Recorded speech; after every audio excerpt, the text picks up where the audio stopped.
Good morning, America. It's time for us to have another conversation. Yeah, it's been brought to my attention since the mother in Chicago was attacked, and some people was questioning where's the father. And then there were videos that came out. Oh, there's the father. There is the dad. Here he is. He didn't know what was going on because he was at work. He did an interview and he didn't have a clue to what was going on because he works. Um, yes, he did. I mean, let's look at the timeline, okay? Because he said how long it was going on and why he thought the bullying was happening, because the little boy dressed nice, his appearance, his hair. Is it that he did not know at that time that they got jumped? Because if the father, did not know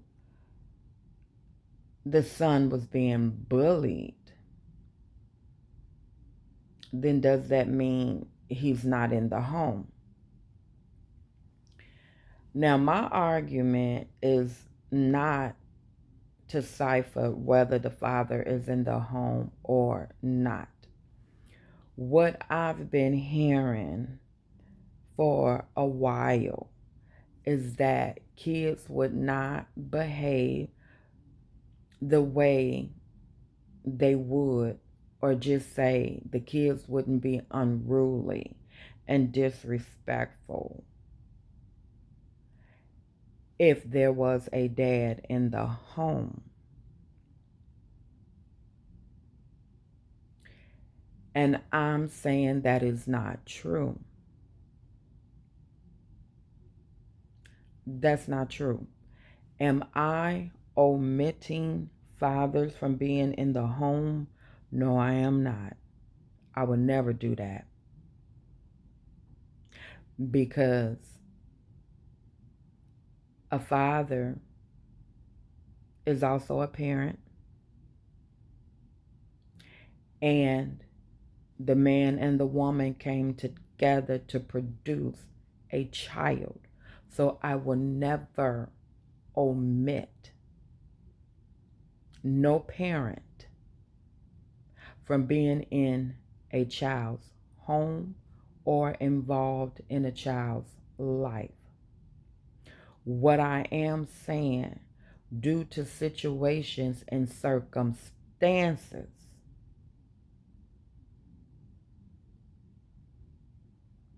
and a man is not in the home due to those situations and circumstances, does not mean the house cannot stand.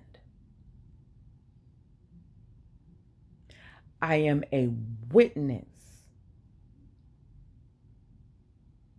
born and raised in Chicago, with a father in my home that was a ass kicker. I feared my father. But let's talk about strict parenting. Strict parenting oftentimes results in a rebellious child. When you have strict, stern parents, that child want to break free. We've seen that.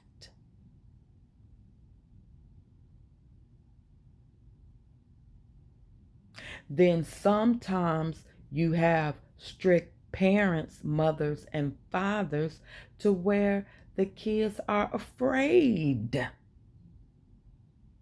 to do anything, fearing what the parents might do or say.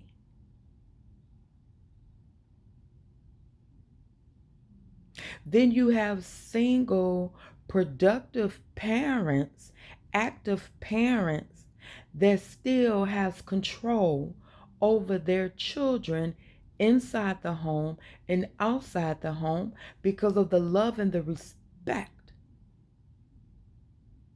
that they have for the parent.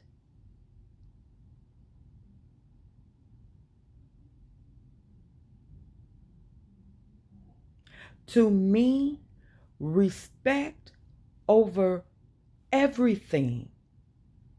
When you teach your kid to respect you, to respect themselves, to respect others, not to fear you,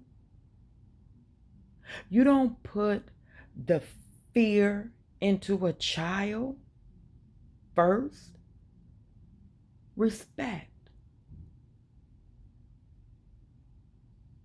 I've seen families in my neighborhood where it was yes, ma'am, no, ma'am, first in the home, Mr. and Miss. Respect yourself. Educate. Do not put the fear of God in a child.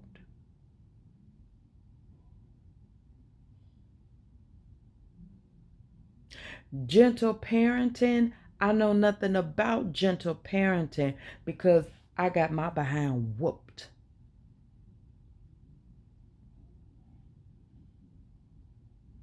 And there were things that I knew not to do as a child. I knew the expectations of what to do and what not to do as a child. But when I got into high school, that was another arena. And elementary and and middle school, you pretty much with your neighborhood kids. But coming out of Chicago, our high school, we had to travel. So I'm around all different kinds of kids from all different kinds of neighborhoods. And I'm 30 minutes to 45 minutes away from home. Can't nobody see me. Won't nobody know what I'm doing because my dad preached to us, whatever you do out in the streets, leave it out in the streets. Don't bring that shit up in here. And whenever my dad thought that I was bringing the outside into his home, I caught a beat down. I can't tell you how many times I picked up the phone to call child abuse. But I knew not to press them buttons. There was a time I called the police on my dad because he went upside my head with a baseball bat. There was a time my dad suplexed me over a glass table. It's a wonder I'm not dead because it did shatter in many a pieces. So don't you tell me because you have a father in a home that you're not going to find a way to cut up. You just know not to bring it home. And if you do bring it home, you know what you're going to get.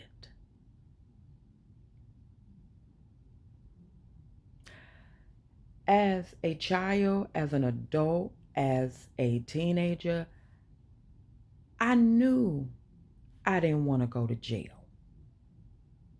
I knew I didn't want to hurt nobody or unlive anybody. When I was growing up, it was about having fun.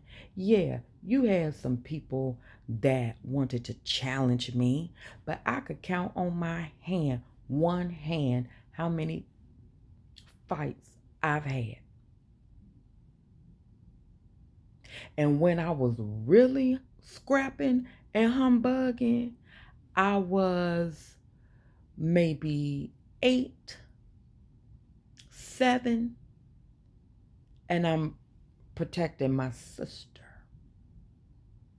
And she's 3 years older than me. And I didn't like how her friends would handle her. So I'm scrapping and whooping. Now, moving forward, about the fathers being in the home. Yes, we need the fathers. We need their input. Yes, we do.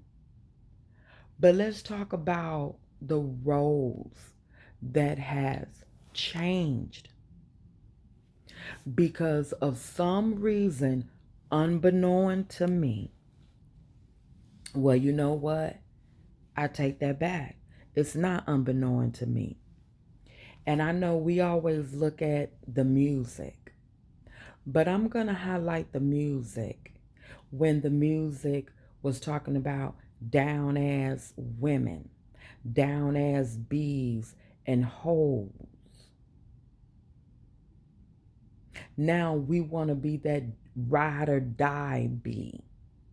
We want to have our men back. We want to hold the drugs and we want to hold the weapons and we want to house the criminals.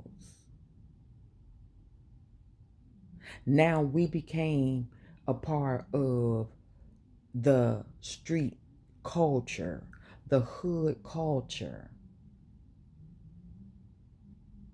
Now we just as rough, rugged, and raw as the men. Now we holding and we serving and selling and picking up and dropping and setting up folks. Some of us women, like myself at that time, did not like the lifestyle that my dude, my baby daddy, was leading nigga in the house. We better than that. We don't have to do that. I work. I understand your situation.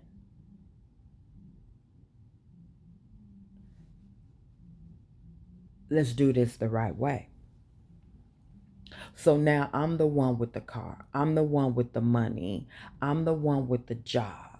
I'm the one with the access and accesses, if that makes sense. I got the mots. And you have nothing but what I give you. And some men was okay with that. Now we didn't develop booze and babes.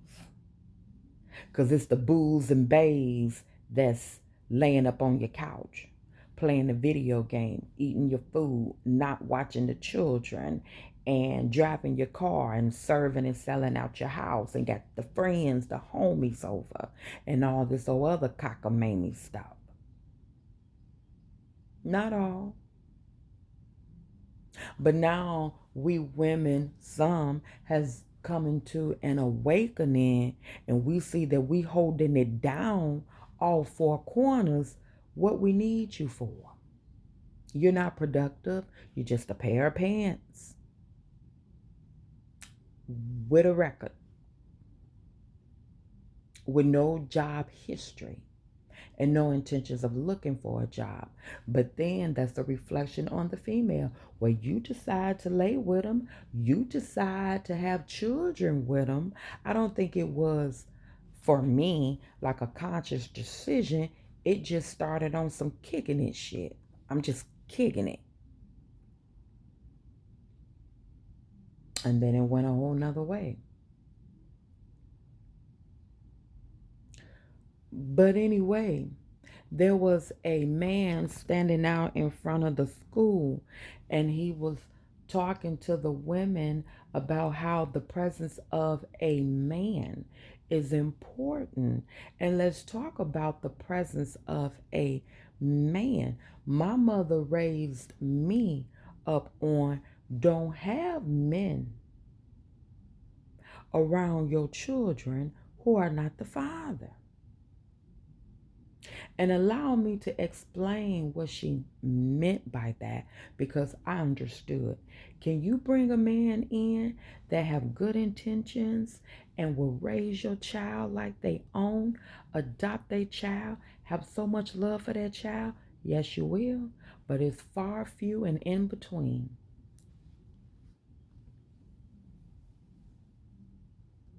You have these boyfriends out here molesting the kids, unliving the kids, doing all this old crazy stuff with your children. So, no, I did not trust no man around my kids that were not the father. And if I did have a boyfriend or someone that I was seeing, my kids were not around them. I've had men to say, I didn't know you had kids. You got kids? None of your business. It's me and you. And if this relationship goes further, then I will introduce you to my kids.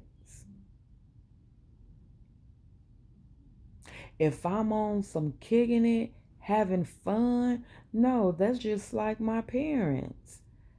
You don't know if my parents alive, dead, who raised me, if I'm in foster care. That's not even up for discussion. We kicking it. We drinking. We having fun. We partying. But if I feel like you someone that I'm serious about, or this a potential mom, dad, this so and so, so and so, and these are my babies. Now, at that point, you have the option to about face or keep it moving. But guess what? Never had a man to say, oh, I didn't know you. Goodbye. Mm-mm. No. Just like it doesn't concern me if they have kids. I'm not trying to marry you. I don't have to take care of them. I don't have to see them. I don't care. Because 9 out of 10, where I am and where I'm from, everybody got kids. So that's understood.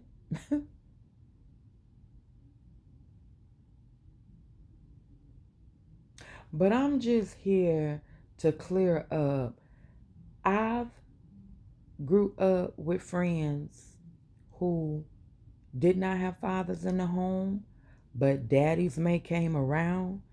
I've had friends that lost their fathers, passed away, fathers who were incarcerated, and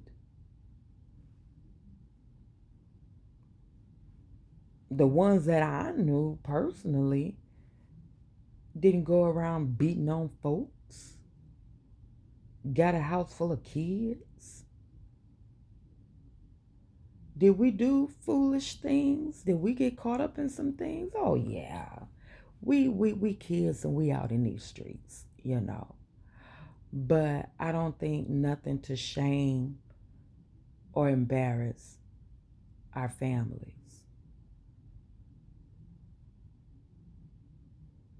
No, not at all. For the fathers who want to be there, open up that door. Fathers who don't want to be there, let them walk. A father that is half-assing, that can be frustrating, very frustrating. But a try beats a failure. Whatever rift you have with your baby daddy, that's between you and your baby daddy, your husband, your ex-husband. Do not stand in the way of that man wanting to parent. Do not let his girlfriend, his baby mama, his wife stand in your way of the daddy being a parent. It takes two. Interesting. I've seen a video of a mother in her feelings over the stepmother showing up for a football moment that their son was having. We love to say it takes a village to raise a child. Here you have a stepmother that is just as proud and wanting to share in the moment. What if she was bitter? What if she was physically and verbally abusive? What if she don't want your child around? What if she, mistreat him, break his spirit? None of that was mentioned. She just participated in a moment. And the biological mother raised $100 worth of hell. You know you the mother. You know you birthed that baby. What is the conflict for? I have 2 baby daddies, and they're married. So that means my sons have a stepmother. And my 30-year-old son around me, when he's talking to his stepmother, he do not call her stepmother. He say mama.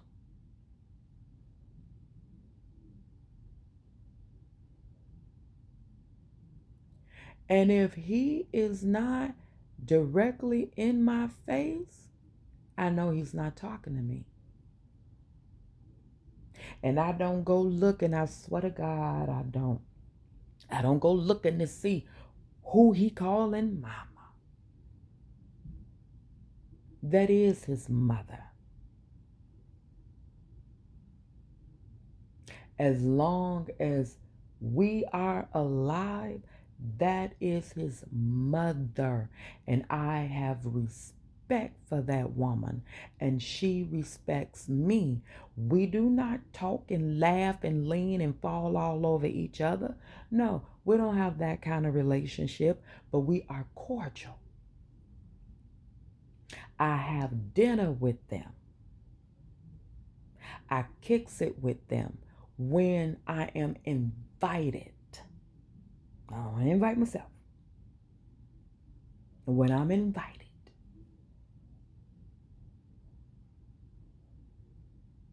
And his stepmom will come over to the house and pick up our son and the other kids if they wanted to go. And it just tickles me, and I think it is so cute when she referred to me as baby mama. Hey, baby mama. I love it. I eat it up. I have not heard of anything of her mistreating him and being cruel and unkind to my son. And my son is older than all her kids. My son was before her kids. My oldest son father married a woman that was cruel to him. And to this day, he will not tell me what that woman was doing to him. And it could be out of embarrassment and shame. And my son is 33 years old and will not tell me. All right? And she's dead. Probably got what she deserved. But in any event, she was welcoming to me and I welcomed her. We didn't have no rift, but something happened with my son. And my son is older than her kids. He was first. My last two boys, their dad married.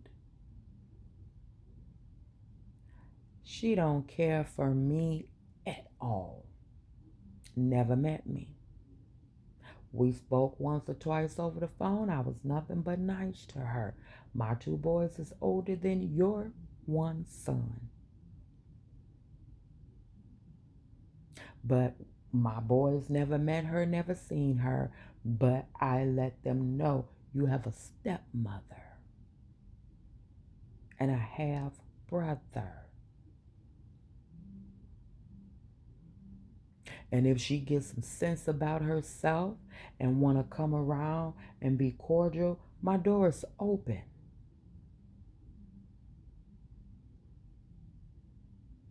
What is the problem?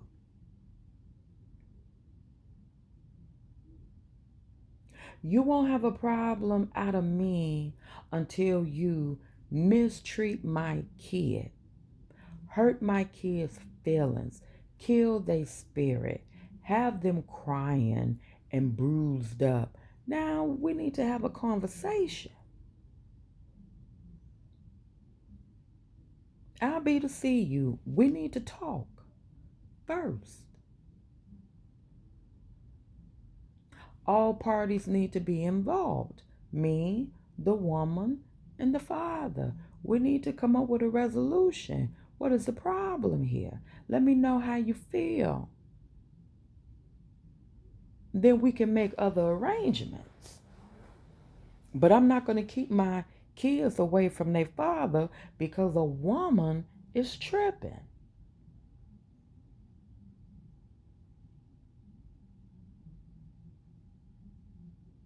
You know, we do need to do better as a community. We do need to come together as a community.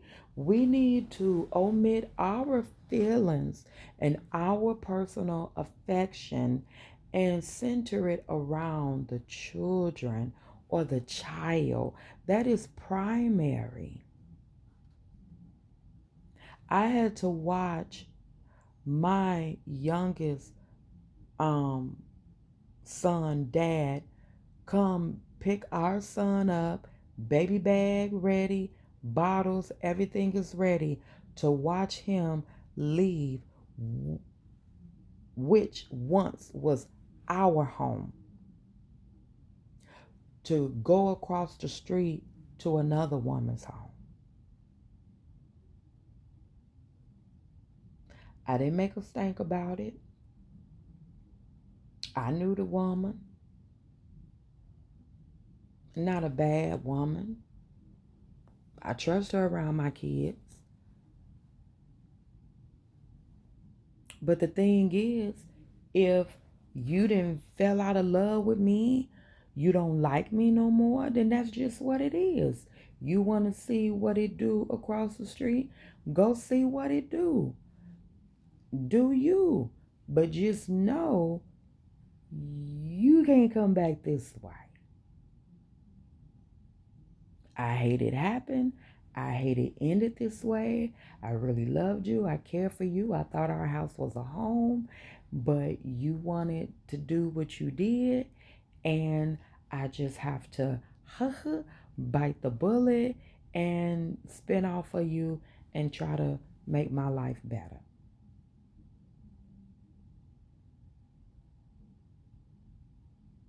Okay? Did he try to come back? Why, yes, certainly.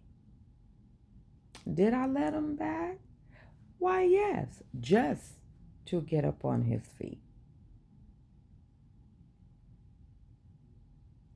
And when he got up on his feet, he left again and met his wife. And to this day, I have no conversations with him. It's nothing for us to talk about. Our kids don't want to be bothered with him. And it's not that I influence them. I tried to bring them together. I tried to be the man in the middle to mediate. But the kids made up their minds.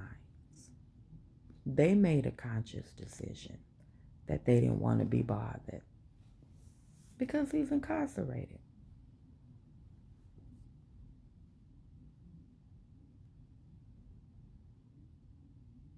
But I let him know when he made the phone calls, dude, you're married. There's nothing for us to talk about. You're a married man. Because I know how those conversations would go by being locked up. And I'm not going to entertain that. You the love of my life. We shoulda, coulda. I was stupid. No. Let me get your boy on the phone. You know, hell no. Hell no. And I'm living my best life, believe it or not. I am living my best life. Hassle free. My last son is 17 years old. He's a senior in high school. All my other kids are grown. And next year he'll be 18 by law, an adult. I paid my dues. I done been through some things and I've seen some things, and I didn't have a man in my home. But I have my dad, and I have my brother, and I have my other baby daddies that's out here that is productive and have their families and good jobs and good homes and things that helped me, supported me, gave me a word of comfort, talked to my kids. You know, they have had some influence, but it wasn't consistent. It wasn't steady. It's just talking to the kids, letting the kids know the what's up. Ain't no cutting no corners, ain't no hiding. This equals this, that equals that. Have some respect for yourself, respect for your home. I'm a single parent. I'm doing the best that I can. I'm trying to provide. This is what we need to do to keep this house afloat. Who you going with? Who's the parent? Give me a number. Give me the license plates on the car. When you start showing that you care,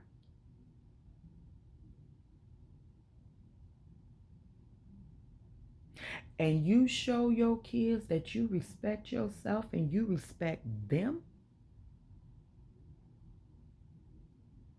See, we forget that they're human beings with feelings and thoughts. We think, oh, we're parents, my child, you do as I say, not as I do. I brought you in. I take you out. It's either this or nothing at all.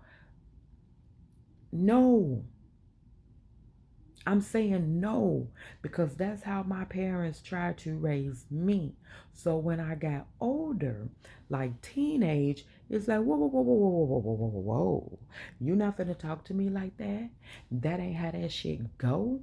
This is this and that is that. Now you being disrespectful. Now you rebelling.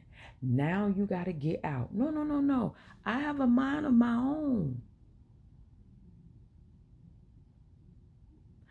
I have feelings and thoughts about this situation. Your way is not always right. Check this out. Listen to this. This is why me and my children, I try to once a month get together for dinner, for conversation and games. For us to come together to say, how you doing? How was your mental? How was your physical? What's eating you? What's making you feel good? What's on your mind? What you want to do? Let's have dinner. Let's play Family Feud. Let's play charade. Interacting, having conversation, letting my kids know that I love them and I care about them in their adult years. We all we got.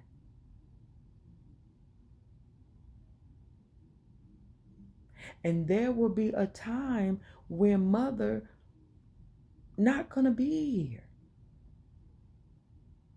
So I want to leave you something. I want to tell you something. I want to show you something.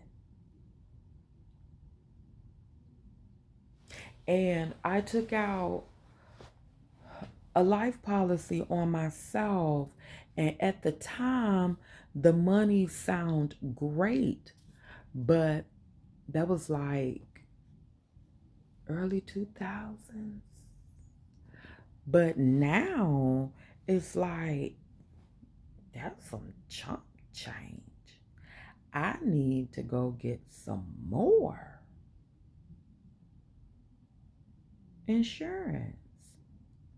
I want to leave my children something because, yes, they are struggling. They worked, have worked, is working, but we're not rich. I don't think that I could leave them something that will allow them to retire, but I have a few investments, some stocks, and stuff like that. Something to leave these kids. We need to get our heads out our ass and out our feelings and talk to our babies. Go down there to them schools and sit in them classrooms. Pop up and just look in the window. Ooh, who mama is that? Schedule meetings to talk to the faculty. Even the janitor, the lunchroom lady can tell you something about your child. They are just as important as the teachers, the principals, the social worker, the nurse. You know, people want to say your kids is one way in front of you and out in the streets, they another way. And I'm here to tell you, I ain't buying that. I'm not buying that. Your child gonna do some shit, yes, but they're gonna have limitations. You not finna tell me that your son is the epitome of what a child should be and then go out there and murder somebody regularly. There is something that you notice, seen, or heard that will let you know that something ain't right with your child. You know first.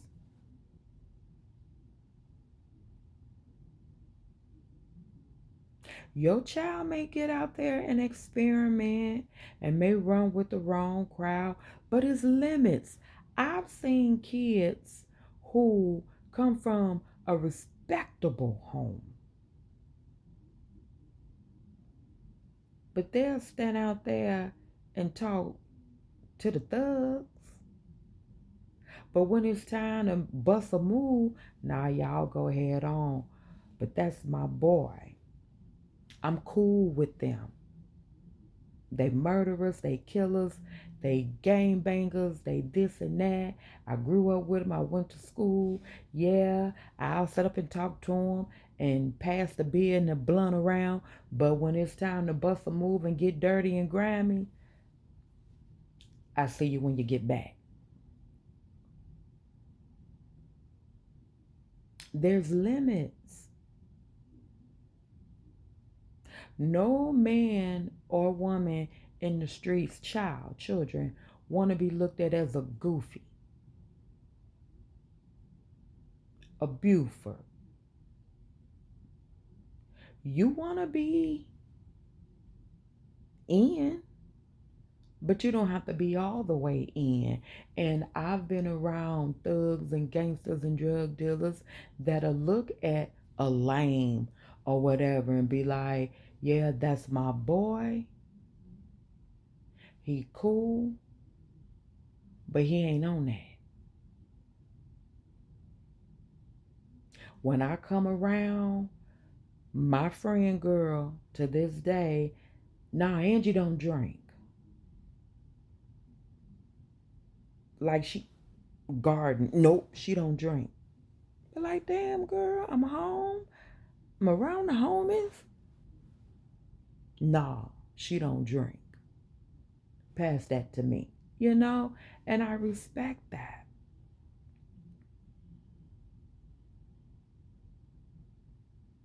So just because your kids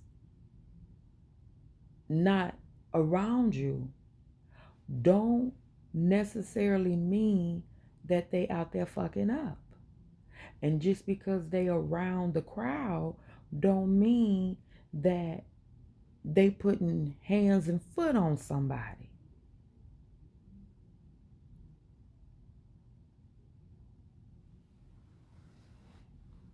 Y'all, that's it for now. Until next time, take care of yourself, love yourself, and be kind to yourself.